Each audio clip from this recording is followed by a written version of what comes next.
Boa noite. Tudo bem?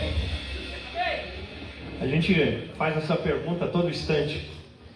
E eu resumi a história, né? Porque para não precisar explicar para todo mundo, eu resumi e disse tudo bem. Mas quantas e quantas vezes nós perguntamos uns aos outros: oi, tudo bem? Boa noite, tudo bem? Bom dia, tudo bem? E a gente tem uma resposta padrão para isso, né? O que a gente responde? Tudo. Às vezes até já sai resumido na pergunta, né? Oi, tudo? Tudo? Tudo, só. Mas a mensagem de hoje, ela nos pergunta: e quando tudo dá errado? E quando as coisas dão errado? Já deixa eu me adiantar, tá? Ao contrário do que diz o título, eu estou feliz de estar aqui com vocês. Eu estou feliz e é um prazer estar aqui com vocês.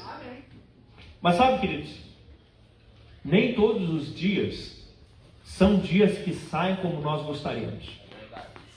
Existem aqueles dias que são complicados, existem aqueles dias que são difíceis, existem aqueles dias que são diferentes, existem aqueles dias, e piora, quando nós estamos com uma grande expectativa sobre alguma coisa e sai diferente, não é?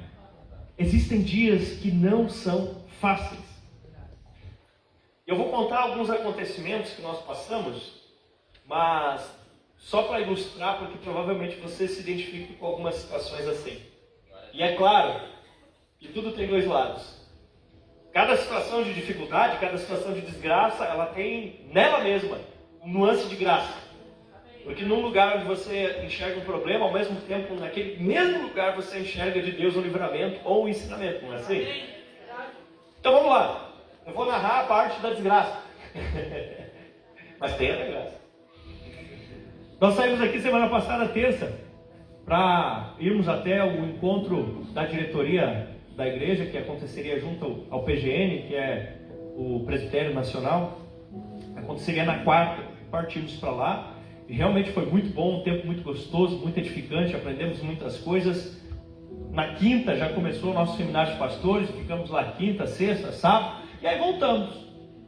Bom, nós estávamos com as nossas malas bem acomodadas, colocadas direitinho, porque sinceramente eu gosto de acomodar as coisas bem no lugarzinho, encaixadinho, cada coisa no seu lugar. E eu gosto de eu mesmo fazer isso no porta-mala.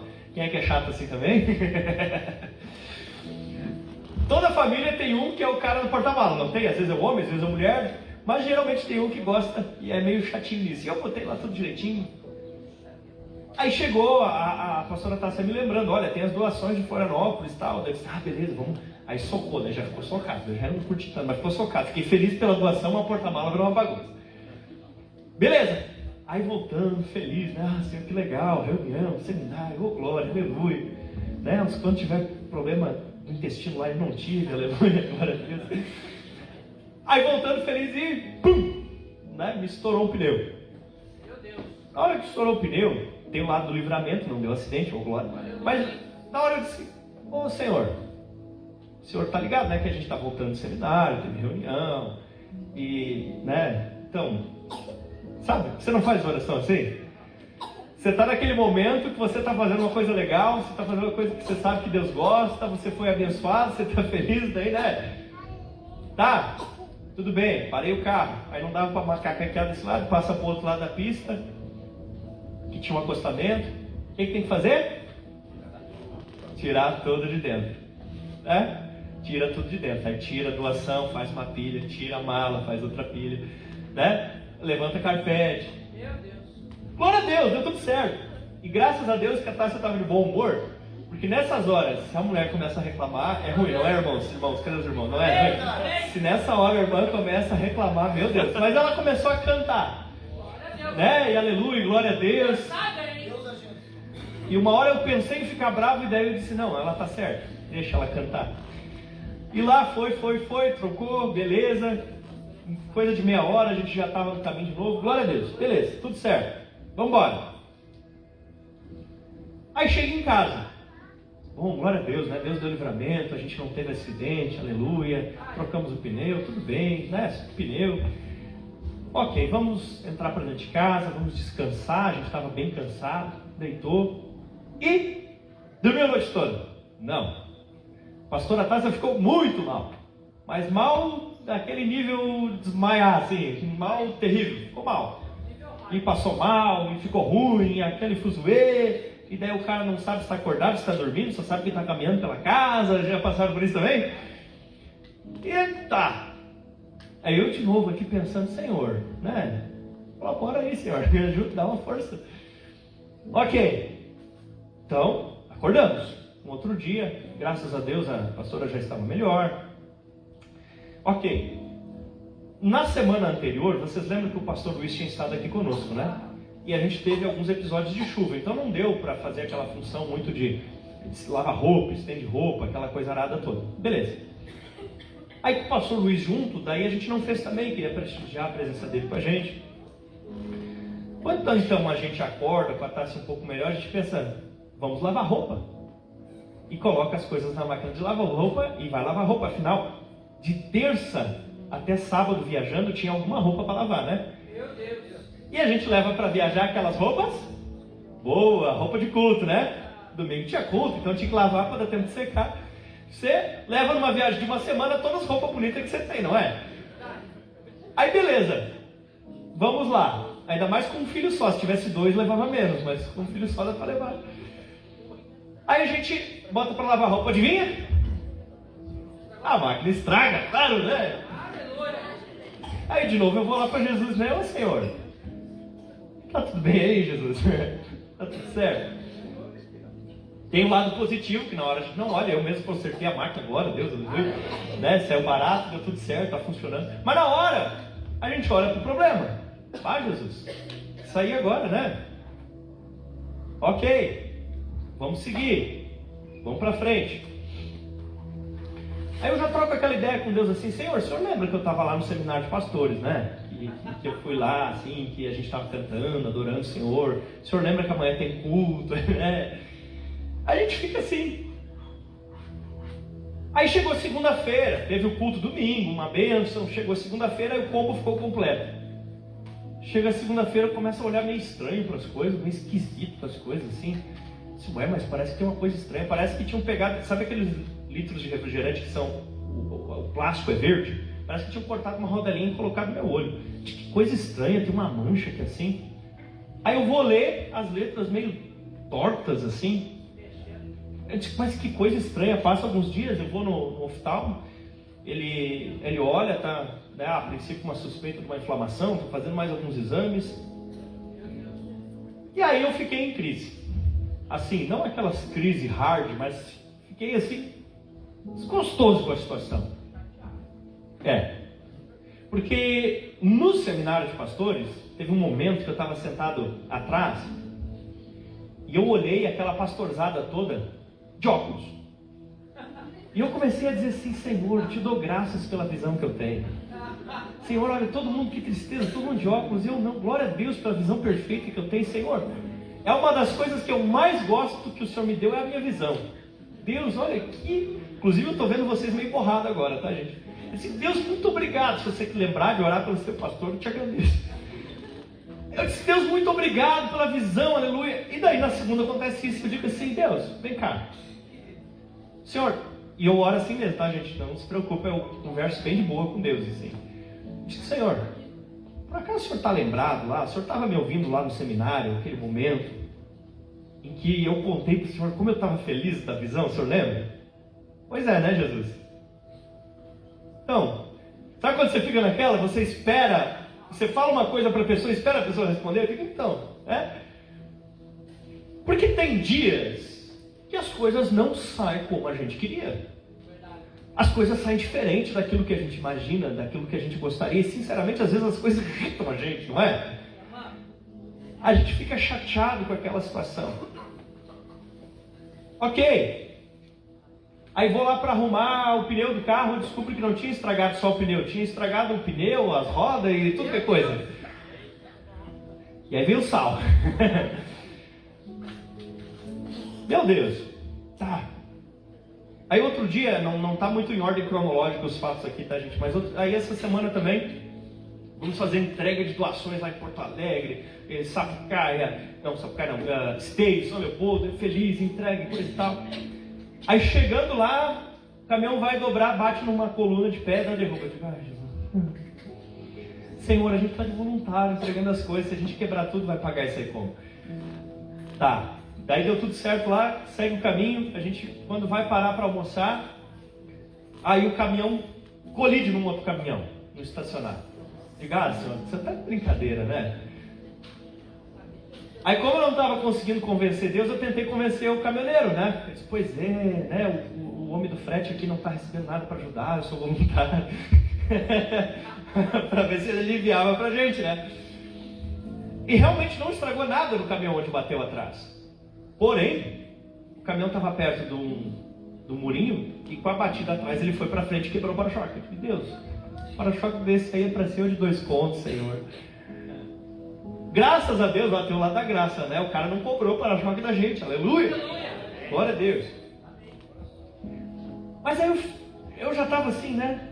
E tinha uma turma de uma escola que veio aqui ajudar nas triagens que estava aqui na igreja. Aí eu tinha que chegar e pregar para eles. Só que eu tinha que chegar, preparar a pregação e pregar para eles. Cheguei, feliz, e vou lá para a salinha ali atrás para preparar a pregação. Mas daí o meu estômago não ficou bem. E em questão de 15 minutos eu fui 4 vezes no banheiro, literalmente. E aí não dava tempo de escrever a pregação. Eu disse, bom Jesus, já que o Senhor permitiu que isso acontecesse, então agora colabora na palavra e me ilumina aqui, senão não vai rolar. E graças a Deus deu tudo certo.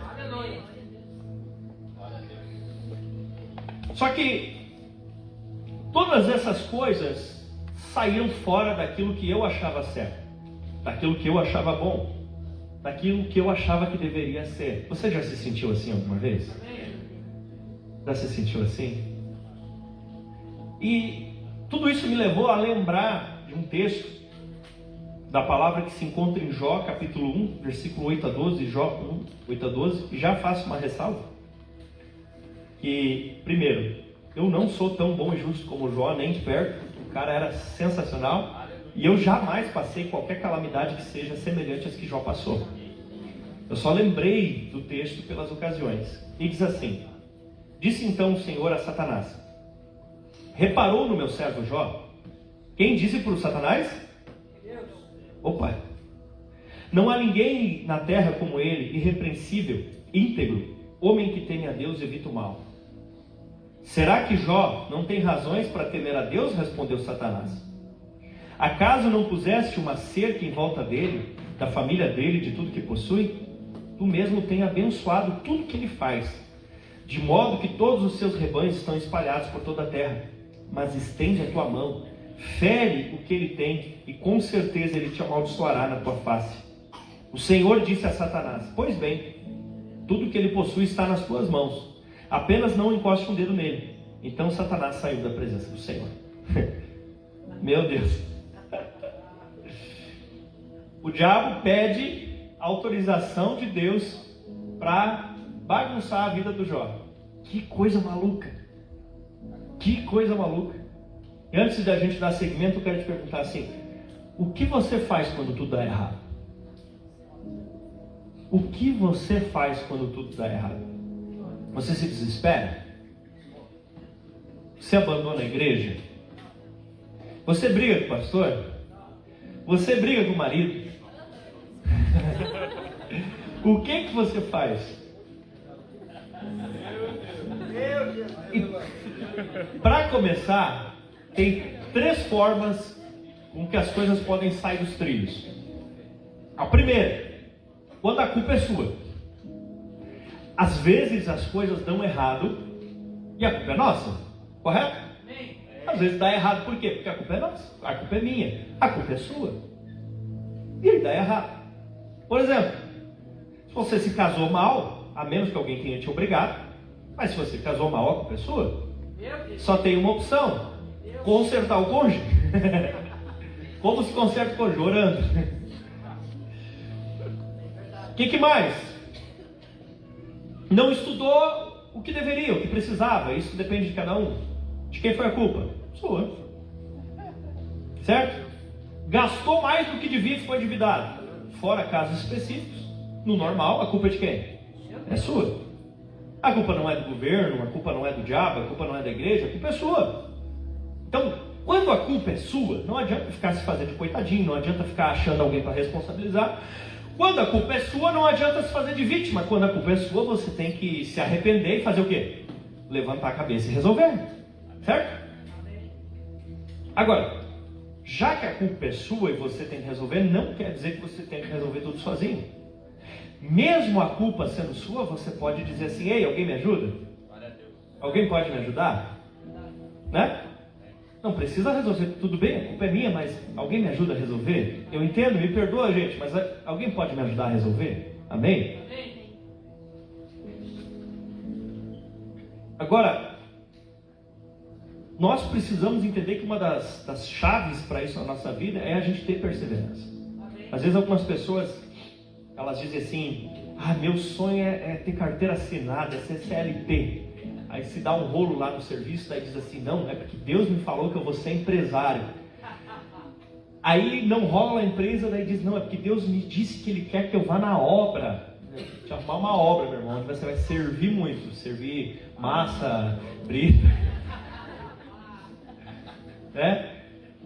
Porque Deus realmente fala conosco. Deus realmente nos ensina, Deus realmente ministra. O que infelizmente acontece às vezes é que algumas pessoas usam, tá? Então, preste atenção, acontece, realmente Deus fala e realmente às vezes o diabo tenta, tá? Porém, às vezes algumas pessoas usam isso como desculpa, para dizer assim: não é que Deus falou, não é que o diabo está se levantando, para fugir da responsabilidade que é sua. Isso é um problema. Quando você começa a dizer que sente que é algo de Deus só para fugir da sua responsabilidade, é um problema. Quando você começa a dizer que é o diabo que se levantou contra você só para fugir da sua responsabilidade, é um problema também. Então sim, existe o diabo, sim, existe Deus, mas tem coisa que não é nem Deus nem o diabo, é você. Amém? E aí, se é você, você tem que resolver. Amém? Se você não se esforçou o suficiente na escola, não é o diabo agindo na professora. É você que não se esforçou. Se você é um mau funcionário e ganha demissão, não é o diabo agindo na vida do patrão. É você que foi um mau funcionário. Se você é um péssimo marido e a esposa vai embora, não é Deus te livrando da tribulada. Você que estragou as coisas. Então, tem muitas coisas que a culpa é nossa.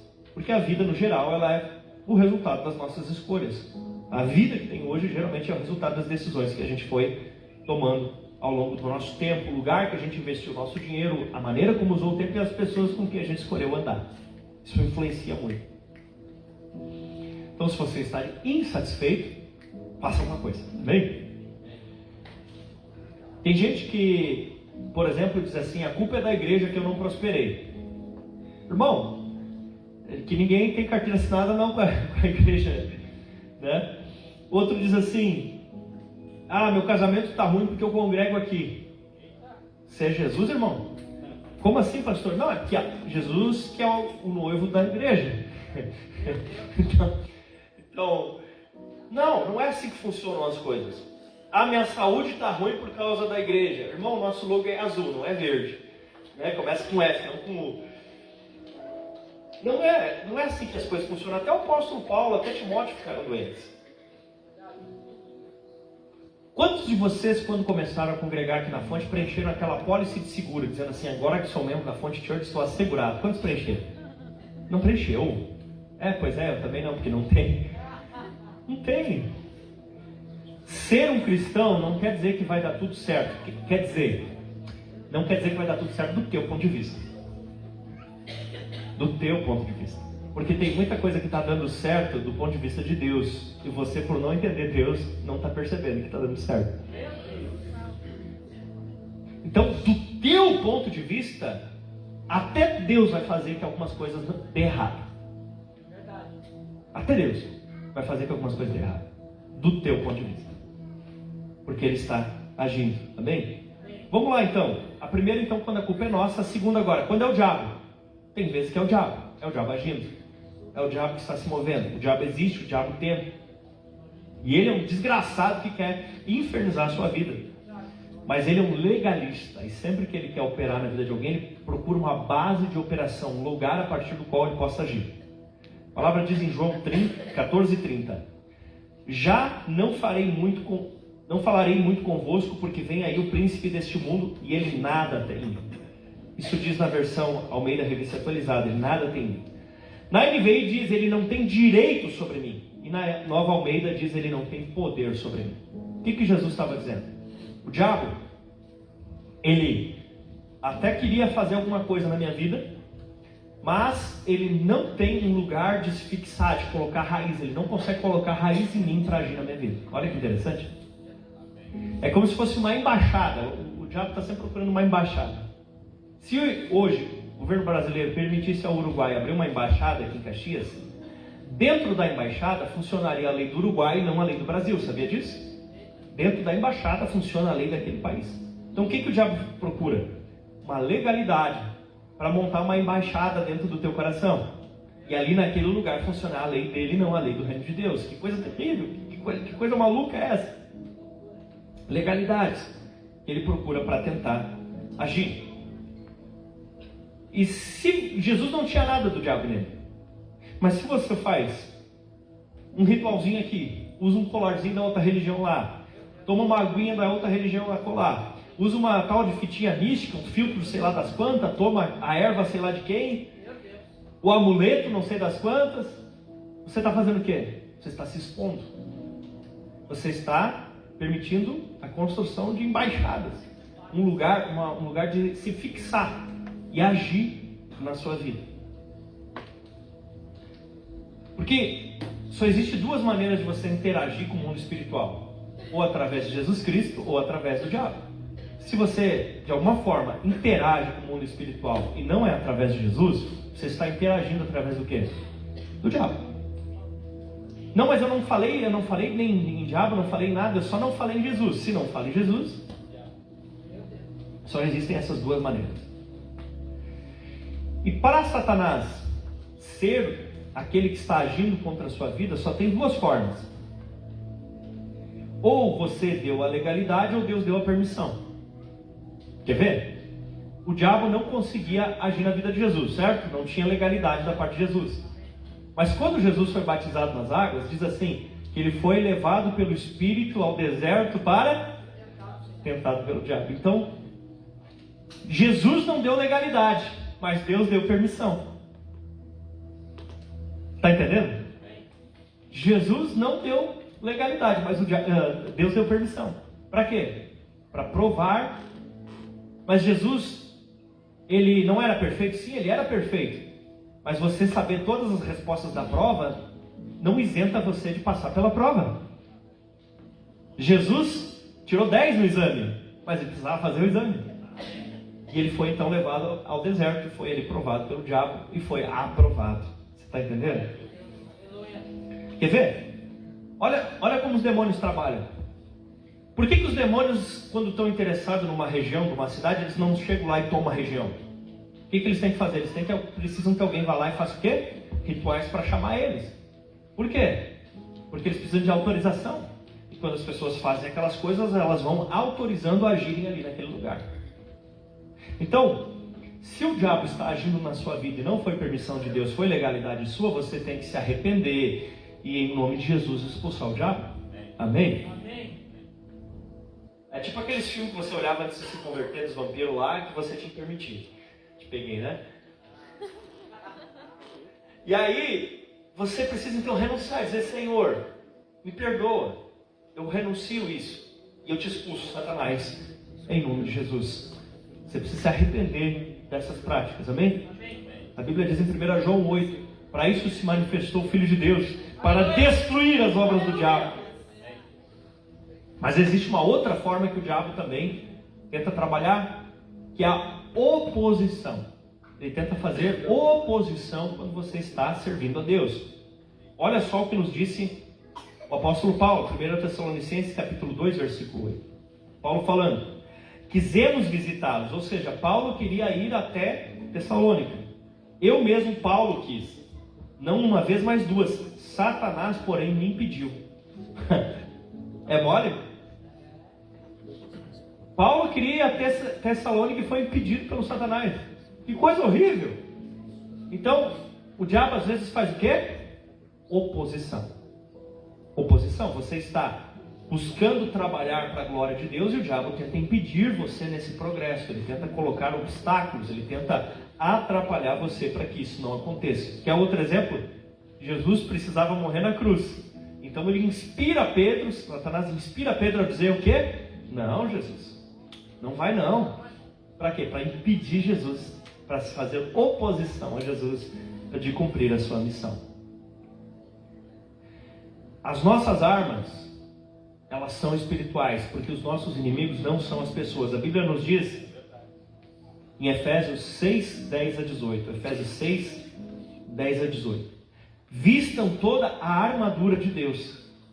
Você tem que estar preparado, irmão. Você tem que estar todo dia vestido de armadura.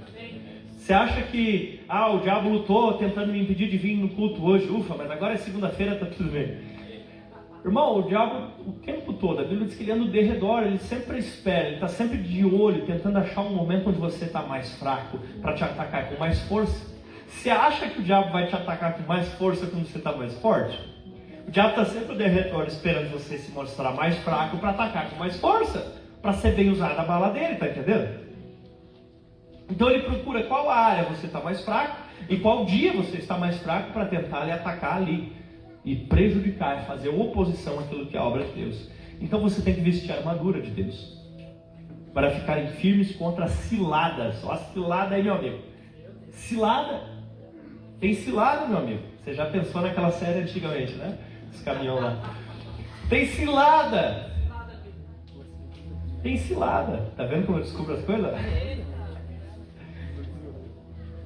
O que é uma cilada? O que é uma armadilha? São coisas que você não espera, que você não imagina, que elas estão escondidas em lugares onde você não imagina que elas estejam. A Bíblia também fala o laço do passarinheiro, a armadilha. Você coloca o lacinho embaixo das folhinhas com comidinha. Ou seja, o inimigo prepara algo que nos atrai para tentar nos prender com algo que nos atrai. Olha que astuto, que malandro. A cilada não está onde você acha que ela está escondida. Então você tem que estar de armadura, você tem que estar preparado. Pois a nossa luta não é contra as pessoas, tá bom, irmão? Não é contra esse bonito do teu lado aí. Não é contra tua mulher, teu marido, a nossa luta não é contra as pessoas. Mas contra poderes e autoridades, contra dominadores deste mundo de trevas, contra as forças espirituais do mal nas regiões celestiais. Por isso vistam toda a armadura de Deus, para que possam resistir ao dia mau. Tem dia mal e eu descobri que tem semana mal também. Tem dia mal, tem momento que tá ruim, tem momento que é difícil, tem momento que é complicado, tem momento que a gente chora. E se você for ler Salmos, você vai ver momentos que os salmistas pensavam em desistir de tudo. Eles estavam quase, no caso deles, literalmente, quase chutando pau na barraca. Eles estavam, assim, aflitos. E daí geralmente começa o salmo bem, daí cai lá embaixo e daí termina bem de novo. E não é assim às vezes na nossa vida? Você sabe que Deus é maravilhoso, mas daí dá um monte de problema e você fica todo bravinho e com raiva daquilo e daqui a pouco a coisa melhora de novo e vai. Porque nesse mundo, tereis aflições. A glória, a recompensa, o descanso, a Bíblia diz, resta um descanso para vocês. Onde está o nosso descanso? Está lá, meu irmão. A nossa recompensa não é na terra. Na terra a gente pode receber bênção, glória a Deus. Mas recompensa, guardão, é na eternidade. E a maior delas é que estaremos com Cristo para sempre. Dia mal e permanecer inabalável. Não fala só sobre o que você faz no dia mal, mas o que o dia mal faz contigo.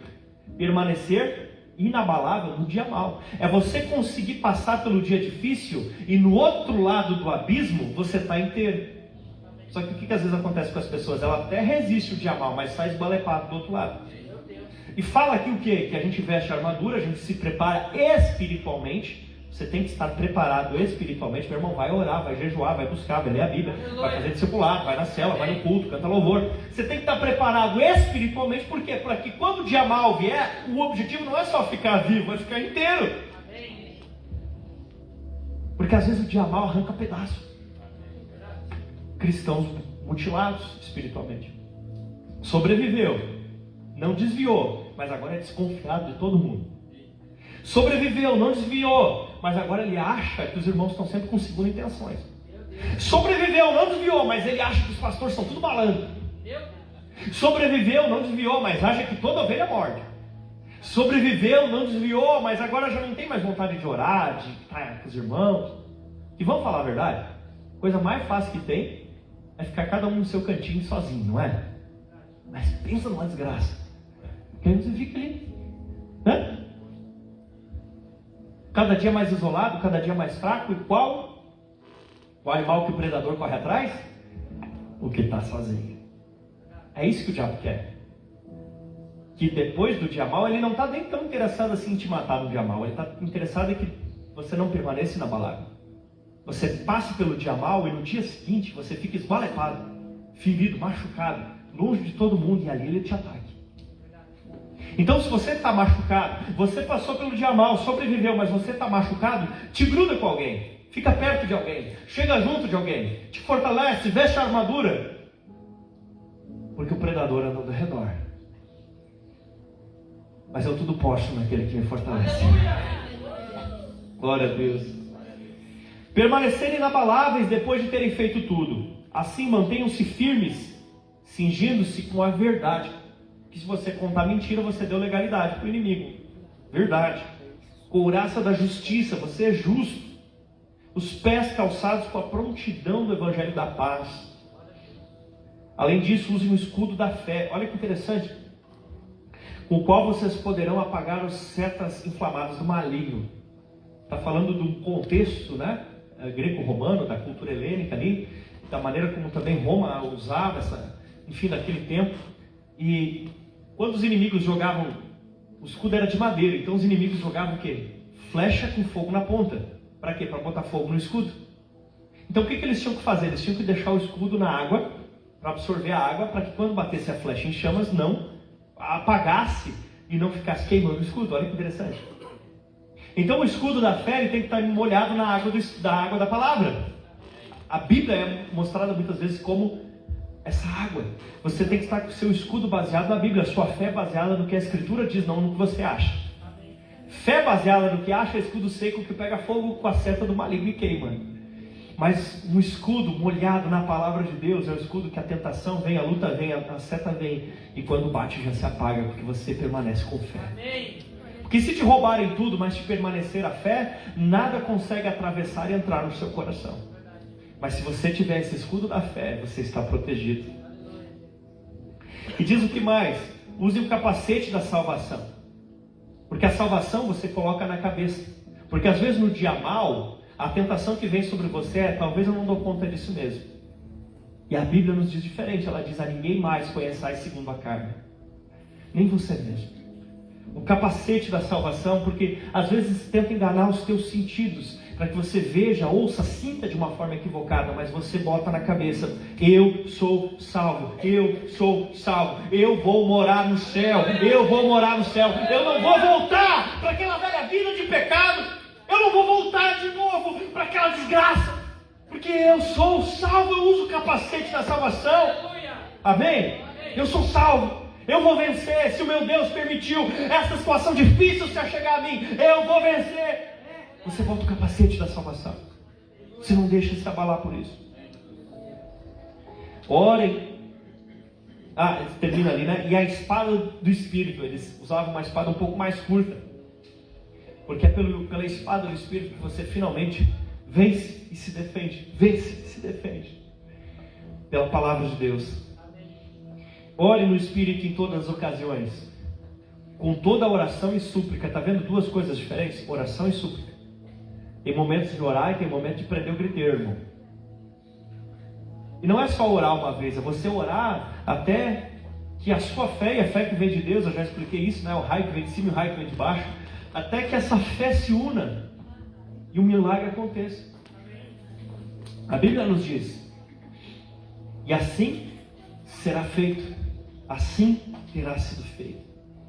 Tendo em mente, estejam atentos, perseverem na oração por todos os santos. Então nós vimos aqui quando a culpa é sua, nós vimos aqui quando a culpa é do diabo. E agora?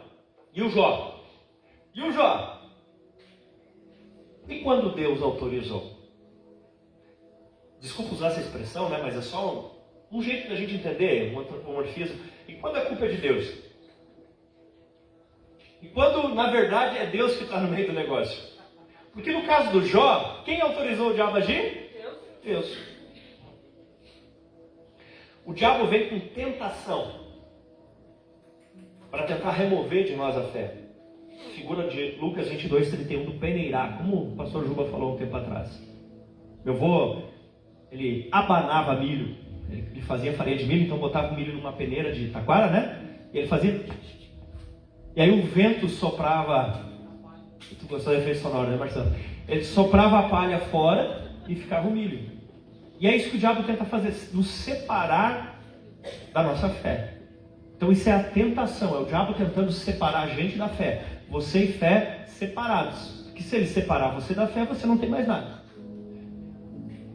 Então, entenda, diabo causa tentação. Ok? Deus é diferente. Deus não tenta ninguém. A Bíblia diz lá em Tiago, Deus não tenta ninguém. E ele não é tentado também. Em Malaquias 3:2 também nos fala. Deus, ele faz o que? A prova com a intenção de aprovar. A provação com intenção de aprovação. Lembra que eu falei que o Espírito levou Jesus ao deserto? Jesus ia tirar 10 no exame, mas saber todas as respostas não te livra de fazer a prova. Então, a prova atesta que você sabe responder as questões. Por isso, Deus sim nos leva para provação, não tentação. Tentação é o diabo. Deus nos leva para provação, para ver se você vai ser aprovado ou reprovado. Quem é reprovado faz o quê? Repete. Tem crente repetente. É quando Deus constantemente coloca a prova diante de você e você não é aprovado, e você fica patinando naquilo ali. E tem crente que é o quê? Aprovado, quando Deus te leva a nova medida. E na nova medida, o que te espera? Uma prova mais difícil. Até quando? Até chegar no céu, até você ser igual a Jesus. Meu Deus. E se a figura do diabo é peneirando a gente, tentando separar a gente da fé, qual é a figura de Deus? O lavandeiro e o ourives. Malaquias 3:2. O que o lavandeiro fala? Eles usavam um produto que eles chamavam de potássio, tipo um sabão. A coisa cáustica, estilo puxado para soda, essas coisas assim, elas são agressivas contra o tecido, mas são mais agressivas contra a sujeira. É tipo uma quimioterapia, digamos assim. Então, o tecido exposto ao sabão do lavandeiro ali, ele ia ficar mais limpo. Sim, ele ia ficar mais limpo, mas era melhor que ele não se sujasse de novo, porque também era agressivo para ele. E o ouro, o ourives? O ourives toca fogo para quê? Para tirar a impureza. Porque ele precisa jogar fogo no ouro para que o ouro seja refinado. O que aconteceu lá em Daniel? Quando Ananias, Misael e Azarias foram para a fornalha. E o que aconteceu na fornalha? Jesus fez uma teofania, uma cristofania, apareceu no meio da fornalha. Eles foram aprovados. Então a figura é o quê? A figura é o ourives que coloca fogo para purificar. Deixa eu te contar uma coisa. Jesus toca fogo na tua vida. Pastor, o fogo, um dos dons também. Mas Jesus toca fogo da provação. Jesus traz provação sobre a tua vida. Para quê? Para você ser aprovado. E se é Deus que está no negócio, não adianta você dizer assim, a culpa é minha porque eu sou assim assado. Não adianta você dizer, a culpa é do diabo, vou expulsar em nome de Jesus. Não, você precisa passar pela prova. Porque se é Deus no negócio, seja feita a vontade do Senhor. Amém? Existem dificuldades, inclusive, se ele quiser, se Deus quiser, durante a provação, ele pode usar o diabo. Que se Deus mandar, até o diabo tem que obedecer. Por exemplo, Jesus, quando foi tentado, quem levou ele para o deserto? Diz que ele foi levado pelo Espírito ao deserto para ser tentado pelo diabo. O diabo ali estava trabalhando para Deus, fazendo o quê? Tentando Jesus. Você está entendendo? Que humilhação para Satanás? O diabo achou que estava acabando com a vida do Jó. Mas o que era? Deus estava usando ele para aprovar o Jó. Então, se for da vontade do Senhor, ele pode usar até o diabo. Você está entendendo? Deu um nó na cabeça de alguns aí, né? Jesus te ama. Meu Deus. A Bíblia diz em Apocalipse 3,19: eu repreendo e disciplino aqueles que amam. Jesus te ama? O que ele faz? Eu repreendo e disciplino aqueles que Jesus te ama. Então ele vai te repreender e te disciplinar se for necessário. Portanto, seja zeloso e arrependa-se. Olha que interessantes. Hebreus 12, 4 a 7. Hebreus 12, 4 a 7. Deus falando, olha só que interessante. Na luta contra o pecado, vocês não resistiram até o ponto de derramar o sangue. Vocês se esqueceram da palavra de ânimo. Opa, Deus vai falar uma palavra de ânimo agora. Se prepara, diz pro irmão do lado, se prepara. Deus vai falar uma palavra de ânimo. Uma palavra de ânimo, Daniel, uma palavra de ânimo. Vamos lá. Não se esqueçam da palavra de ânimo. Meu filho, não despreze a disciplina. Glória a Deus, aleluia. Do Senhor nem se magoe. Porque tem gente que quando Deus chamava na chinela, tinha Deus que ficava, ai Deus não me ama mais. E ele diz, não se magoa, é pro teu bem. Tem gente que quando vem a disciplina de Deus, também não vou mais no culto. Também não vou mais orar, porque olha o que acontece. Olha eu lá no seminário, né? Deus, obrigado pela visão. Não se magoe com a sua repreensão, pois o Senhor disciplina, passo lá, assim, quem ama. Olha que forte. Castiga, eita, todo aquele que aceita como filho. Deus já te castigou alguma vez? Uau, se Ele te castigou, você é filho de Deus, aleluia. Sabe por quê? Porque Deus prefere te castigar na terra para te levar para o céu, do que te dar uma vida molenga na terra e te queimar no inferno. Deus prefere te passar o laço aqui para você se aprumar e continuar no caminho do céu, do que você perder o rumo. Tá entendendo? Por que às vezes a gente dá aquela ralhada com os filhos da gente? Tem um ditado antigo, não estou dizendo que é certo necessariamente, mas tem um ditado que fala assim: prefiro brigar com ele em casa do que apanhar na polícia na rua depois. Então Deus prefere nos corrigir como cristãos, como filhos que Ele ama, para que nós venhamos a nos alinhar, para que nós venhamos a nos endireitar, do que nos perder completamente. Que forte, né? É fácil falar aqui. O brabo é viver na hora. Na hora é difícil. Meu irmão, na hora é duro. Seja por erro nosso, seja por tentação do diabo, seja por provação de Deus, o dia é mau. É mau. É ruim. É dureza. É complicado. Suportem as dificuldades, recebendo-as como disciplina. Deus os trata como filhos. Aleluia. Pois qual é o filho que não é disciplinado pelo pai? Meu Deus. Se você quiser ler tudo em casa, um banquete aí. Ai, ai. O Josias chegou na hora certa agora. Pergunto para você: que momento você está vivendo hoje? Está tudo bem? Está tudo legal? Glória a Deus, irmão. Aleluia. Está naquele dia bravo? Está no dia mau? Está no dia difícil? Está no dia complicado? Parece que as coisas saíram do prumo, parece que as coisas estão difíceis, parece que as coisas não estão dando mais certo, parece que complicou, parece que azedou, parece que, né? Daí veio os atribulados e dando a volta e começa a dizer assim: tem que te benzer. Meu irmão, talvez hoje, não estou desconfiando de ninguém, tá? Pelo amor de Deus. Mas talvez você ande aceitado, beiçudo, bravo com Deus, né? Desacorçoado, desenchavido da vida, triste com tudo que tem se passado, revoltado com Deus, ou revoltado com a mulher, ou revoltado com o pastor, ou revoltado com o discipulador, sei lá. Não existe limite para a revolta, né? Depois de escutar tudo isso, eu te pergunto: aonde você se encontra? sofrendo com as consequências das suas decisões? Ou você está também atacado pelo diabo? Ou você está sendo disciplinado por Deus? Quero pedir a ajuda dos irmãos do louvor.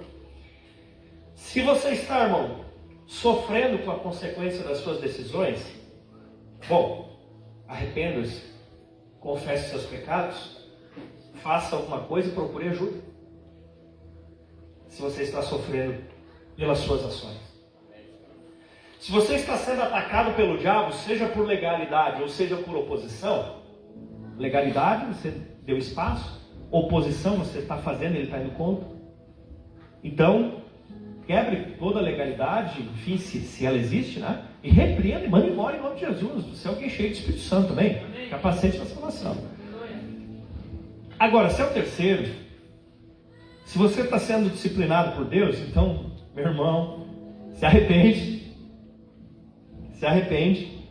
Porque a treta toda do Jó acabou quando ele confessou e adorou. Então se arrepende, adore e seja aprovado, porque senão vai virar arrependente e vai passar de novo pela mesma prova. Eu convido você, feche os seus olhos e se coloque de pé e reflita nessas palavras que você ouviu hoje.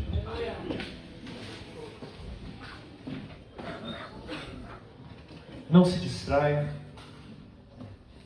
Não se perca nos seus próprios pensamentos, em conversas, enfim. Mas se coloque diante de Deus e diga: Senhor, sonda o meu coração. Vê se há em mim algum caminho mau.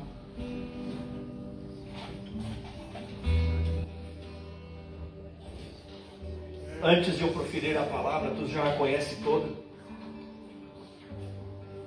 Conheces o meu deitar e o meu levantar.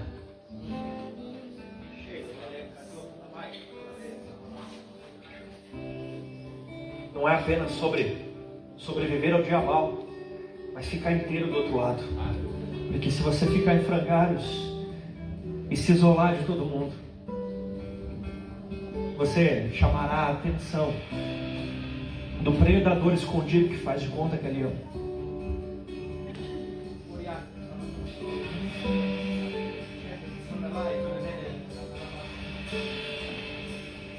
Oh, meu irmão, de qualquer forma nós temos que nos arrepender. De qualquer forma temos que nos arrepender. Se a culpa é nossa, temos que se arrepender. Se é o diabo atacando por fraquezas nossas, temos que nos arrepender. Se é Deus nos provando e não fomos aprovados, ainda temos que nos arrepender. Eu falei de 3 problemas, mas só tem uma resposta: se arrependa. Se arrependa, adore e vai em frente. Porque não importa se você está vivendo o dia bom ou o dia mau, é tempo de adorar ao Senhor. Porque independentemente das circunstâncias, Ele é digno de adoração. Independentemente do que nós fizemos, do que o diabo fez, ou do que as pessoas fizerem, Ele é digno de adoração. E Ele sempre será digno de adoração. Reconheçam que Ele é Deus.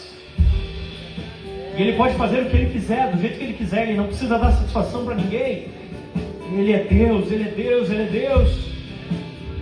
Ah, e esse louvor emitindo no vale da sombra da morte. Quando você adora mesmo em meio ao vale da sombra da morte, você humilha o diabo e você exalta Deus. Esse louvor dá de meio à tribulação, porque é fácil louvar quando as coisas dão certo.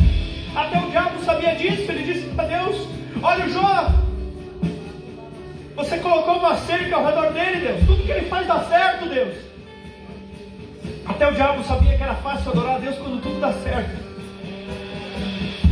Mas a aprovação veio quando Jó deu graças mesmo estando no dia mau. Aí, meu irmão, você tem uma... Se você hoje está num dia mau, você tem uma grande oportunidade. Porque louvar a Deus e adorar a Deus no dia mau, meu Deus, isso é forte.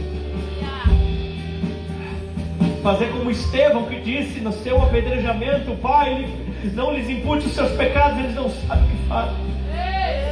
Como Jesus na cruz, que disse mesmo. Fazer isso, meu irmão. Se você é fraco no dia da angústia, quão pequena a sua força é. Mas se no dia da angústia você consegue abrir a boca e entoar louvores, isso é força, isso é fortaleza, isso é força. Eu não sei qual é o tempo que você está passando, eu não sei se você se encaixa numa dessas três coisas, mas deixa eu te dizer uma coisa. Deus age pelo meio de todas as coisas para o bem daqueles que o amam, os quais são chamados segundo o seu propósito. Deixa eu te dizer uma coisa. Nem altura, nem profundidade, nem poderes, nada no mundo me poderá nos separar do amor de Deus. Deixa eu te dizer uma coisa. Tudo posso naquele que me fortalece. Se você está passando pelo dia mal, deixa eu te dizer uma coisa, querido. Você está numa oportunidade de ser aprovado. Mas decida que você não quer apenas sobreviver ao dia mal, mas você quer chegar do outro lado inabalável. Você quer chegar inteiro do outro lado. É tempo de nós confessarmos os nossos pecados. É tempo de nós nos prepararmos para a ceia do Senhor.